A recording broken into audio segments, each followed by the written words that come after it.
This video goes along with Task Sheet 392 on vacuum testing. To be honest with you, it's not something I've had to do a whole lot. Just haven't really come across the need to. I've probably only done it 3 or 4 times over the years. It's just not something that comes up a whole lot. I don't actually have my own vacuum gauge. I do have something that we can use though. It's a gauge for measuring vacuum and pressure for Duramax fuel systems. Kind of retrofitted to do this test. This side of the gauge reads vacuum, and I kind of retrofitted a little bit, took the hose off, and this black plastic piece is the top of a gear oil bottle that I cut off. I kind of cut the end open and just kind of jammed it on there so that we can take a look at what our engine vacuum is. So I have had to do this a time or two in the field. Like I said, it's not something that you do so often that you may have a gauge, but when you need to do it, you need to do it. So you either need to get a gauge or do something like this, come up with something else that can work. You gotta think on your feet a little bit. So we're gonna use this and measure some vacuum. So we're out here under the hood of the truck. We need to find a place to hook up this vacuum gauge. That can be kind of a difficult thing. I said I had to kind of retrofit my gauge a little bit. Even if you have a gauge, you may have to come up with something like that to actually hook it up to the vehicle. There's not always like an easy adapter or anything that you can use just to throw this thing on there. So sometimes you kind of got to come up with something on your own.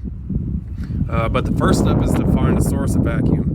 Like I said, that's getting a little bit harder to do these days. This truck is a 99 and it's got pretty limited options also.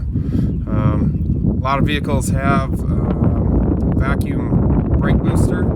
I have a hydro booster on my truck, so it does not operate on vacuum, so that is not a source that we can go to. So really our best bet on this particular truck, if we look around on our intake manifold, which is this whole big top part right here, my truck has a vacuum operated fuel pressure regulator on the fuel rail. So we have the vacuum source coming out of the intake manifold, and this hose that runs down there to run that fuel pressure regulator. So that's really going to be our best bet. So what I'm going to do is tap in up here. Just a note on these older vehicles, you got to be kind of careful. These rubber boots on these vacuum lines get hard and they like to split when you start to mess with them. The same thing, this that hard plastic vacuum line is really easy to break. If you do break it, you can usually kind of come up with a way to get it patched back together, because a lot of times you wouldn't be able to buy this pre-made hose from the dealership anymore. This vehicle is old enough where something like that's going to be discontinued.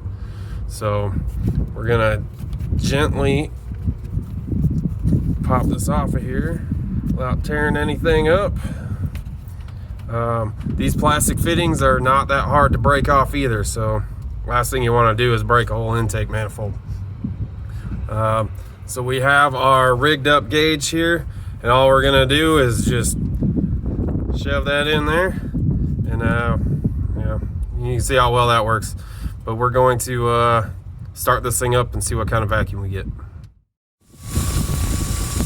So we've got our engine running now. We're running at about 20 inches on our gauge,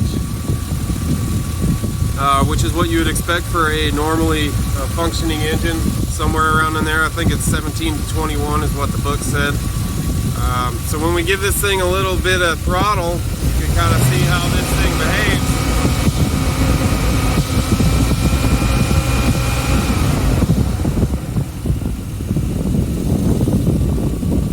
So you can really kind of get a picture of what the air in the engine is doing when we do this.